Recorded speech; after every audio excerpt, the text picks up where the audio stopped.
Hey, it's Ben here, and so this is the Elite controller with the red LED light.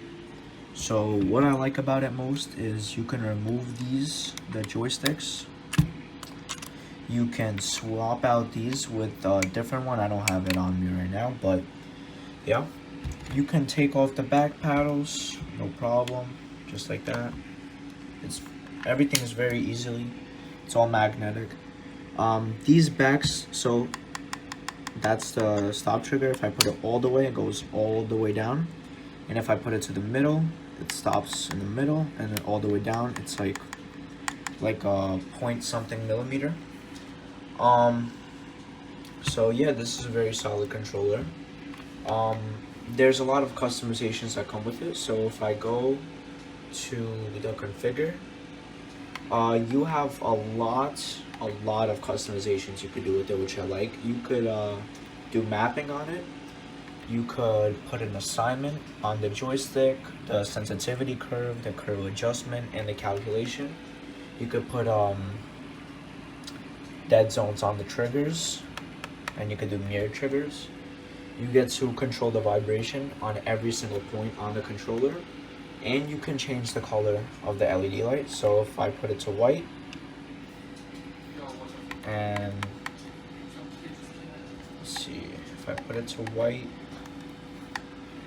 also you have the custom, but if I put it to white right now, just see what it looks like on here. Yeah, so if I put it to white, my controller should turn white on that slot.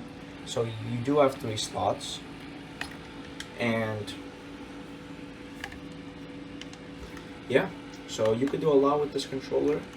I had to restart my Xbox because it was being very weird, but you could definitely switch these out. You could make them different colors, and when you exit out, it'll show them on the controller when you exit out of this. So yeah, I'll put it back to red. I exit out, and yeah, you get 3 slots, and you could change them with this button. So that's 1, 2, 3. No slot 1, 2, 3. No slot 1. So now the charging.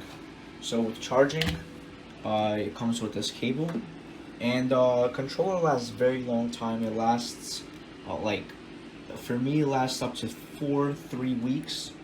So you just put it on, it vibrates a little, and you just make sure that's connected. It's not connected, but when you put it on, a bright light turns on there and it vibrates a little bit. That's how you know it's charging. But just for purposes, I will show you guys what that will look like. I want to plug that in, and you can see the white line, and it vibrated. See, it vibrated. So that's how you know it's charging. It doesn't take long to charge, about an hour to an hour 30, maybe even less. And yeah, that's why I like this controller. It's very worth buying. As you can see, sounds really nice. Everything works. And yeah, so thank you.